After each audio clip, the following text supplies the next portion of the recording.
नमस्कार, चौबेपुर आप सुन रहे हैं रेडियो चौबेपुर पब्लिक खबर के विशेष प्रसारण के साथ। हर सुबह की तरह हम एक बार फिर उपस्थित हैं आप तक पहुंचाने के लिए आपके गांव, आपके क्षेत्र और आपके आसपास की सबसे महत्वपूर्ण और भरोसेमंद खबरें। यहां हम आपको देते हैं चुनी हुई जानकारियां, बिना किसी शोरगुल, बिना किसी भटकाओं के। गांव की चौपाल से लेकर पंचायत की बैठक तक, स्कूलों में चल रही गतिविधि के साथ बाजार की हलचल तक, हर वो बात जो आपको जाननी चाहिए, सिर्फ और सिर्फ आपके अपने रेडियो चौबेपुर पर। तो आइए दिन की शुरुआत करते हैं आज की ताज़ा और प्रमुख सुर्खियों के साथ। बने रहें अंत तक। आज हमारे legal expert senior advocate Vibha पंजीकरण पर एक ज़रूरी जानकारी देंगे। चलिए आज की सुर्खियों पर जरा गहराई से बात करते हैं। सबसे पहले एक बहुत अच्छी खबर है अपने सुंगुलपुल गांव से। काशी हिंदू विश्वविद्यालय मतलब BHU के जीन वैज्ञानिक हैं प्रोफेसर ज्ञानेश्वर चौबे। उन्हें मुख्यमंत्री जी ने पत्र भेजकर सम्मानित किया है। जी हाँ, ये तो बहुत ही बढ़िया खबर है। प्रोफेसर चौबे का जो काम है, खासकर विज्ञान पत्रिका अचिंत्य में उनका योगदान, उसके लिए ये सम्मान मिला है। हाँ, मतलब विज्ञान को आम लोगों तक पहुंचाने का काम है ना। बिल्कुल। और मुख्यमंत्री जी के पत्र में भी शायद यही कहा गया है। ये तो अपने पूरे क्षेत्र के लिए कह सकते हैं कि गर्व की बात है। सही कहा है। अच्छा, एक तरफ तो ये अच्छी खबर है, दूसरी तरफ मौसम को लेके थोड़ी चिंताएं भी हैं। सोमवार रात वाराणसी में बारिश हुई थी। हाँ, बारिश हुई, करीब 1 घंटे हुई शायद। गर्मी से थोड़ी राहत तो मिली है, तापमान भी कुछ 3-4 डिग्री नीचे आया है। पर वो उमस वाली बात। हाँ, वही उमस तो बनी हुई है।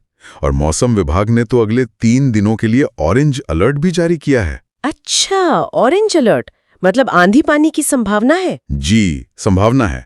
और देखिए, चिंता की बात ये भी है, BHU के ही मौसम वैज्ञानिक हैं प्रोफेसर मनोज कुमार श्रीवास्तव। उनका कहना है कि ये जो बारिश कम हो रही है ना, हाँ, इसका एक बड़ा कारण पेड़ों की कमी है। और आंकड़े भी यही दिखा रहे हैं। मतलब वाराणसी में 1 से 16 जून तक सामान्य से 93% कम बारिश हुई है। 93% कम, ये तो बहुत ज्यादा है। जी, और तापमान भी सामान्य से करीब 5 डिग्री ऊपर चल रहा है।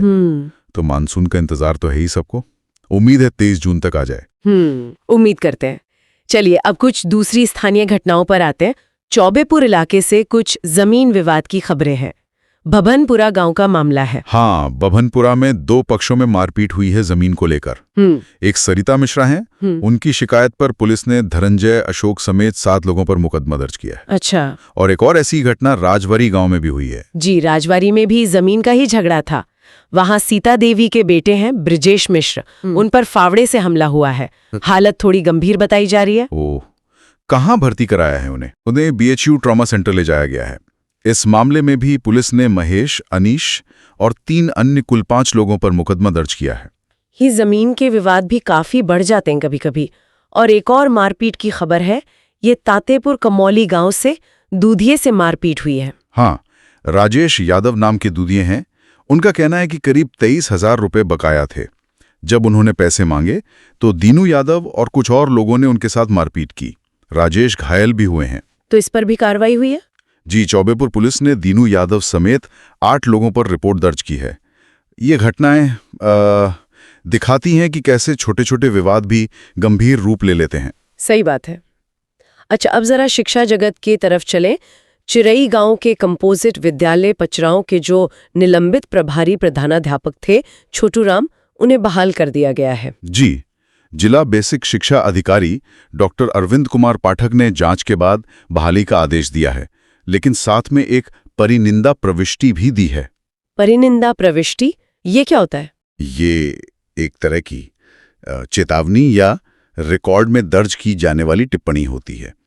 फिलहाल उन्हें हरवा खंड शिक्षा अधिकारी कार्यालय से अटैच किया गया है। समझ गया। और युवाओं के लिए भी एक खबर है, BHU में नौकरी का अवसर निकला है। हाँ, BHU का जो DST Mahamana centre of excellence for climate change research है, वहाँ जूनियर और सीनियर रिसर्च फेलो के पदों पर भर्ती निकली है। अच्छा, आवेदन कब तक कर सकते हैं? आवेदन की आखिरी तारीख 30 जून है।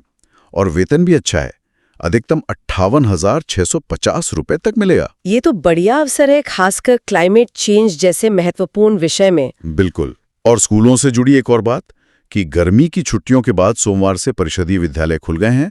लगभग 25 दिन बंद थे। हाँ, अभी तो शायद सिर्फ टीचर और स्टाफ ही आ रहे होंगे। जी, अभी शिक्षक और कर्मचारी ही आ रहे हैं।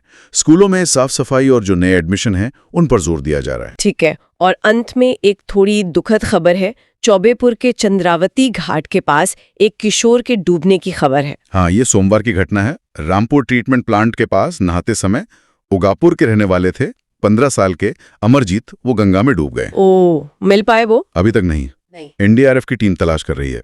ये घटनाएं हमें बार बार याद दिलाती हैं कि पानी के पास कितनी सावधानी बरतनी चाहिए। बिल्कुल, खासकर बच्चों और युवाओं को नदियों और घाटों पर बहुत सतर्क रहने की जरूरत है। जी, सही कहा आपने।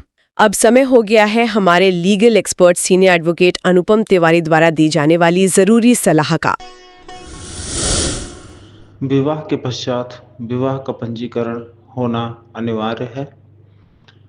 हिंदू पक्षकार हैं तो वह अपने जुरिडिक्शन में आने वाले रजिस्ट्रार ऑफिस, जहाँ पे ज़मीनों की रजिस्ट्रियाँ होती हैं, वहाँ पे अपने विवाह का पंजीकरण करा सकते हैं।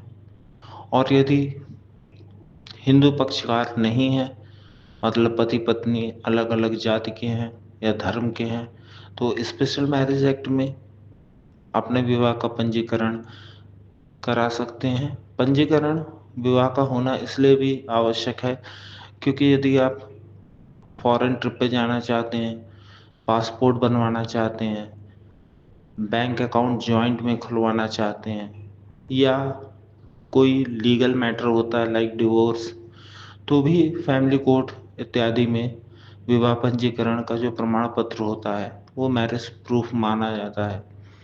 और ऐसे कई चीज़ें हैं। अगर आप LIC का क्लेम लेने जाते हैं, पत्नी जाती है या पति जाता है, दोनों में से किसी के साथ कोई अनहोनी हो जाती है, तो वहाँ पे भी मैरिज के प्रूफ के तौर पे विवाह का पंजीकरण ही मान्य होता है, वही प्रमाण पत्र मान्य होता है। इसलिए विवाह के पश्चात 6 महीने के अंदर अंदर अपने विवाह का पंजीकरण अवश्य करा लें। आप सुन रहे थे रेडियो चौबेपुर पब्लिक खबर की प्रस्तुति। ये कार्यक्रम यहीं समाप्त होता है। हम आशा करते हैं कि आज की खबरें आपके लिए उपयोगी और सूचनाप्रद रही होंगी। हम कल फिर उपस्थित होंगे सुबह के इसी समय। तब तक के लिए नमस्कार, जय हिंद।